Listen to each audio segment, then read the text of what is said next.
Konakala kakhulu khona ke insizwa okuthiwa umjaheni. Ngiyambona nje phanyeka lapha umjaheni, madoda umjaheni. Sikhathele.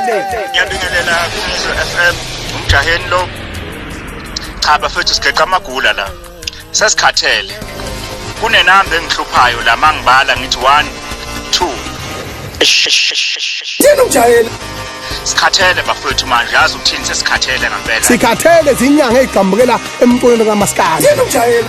Sasa sithina ukuthi inyanga siyaselapha bethela imizi magadlana zinamandla okugqilaza abantu igqilaza nezodwa hayi thina sinamandla bafethu.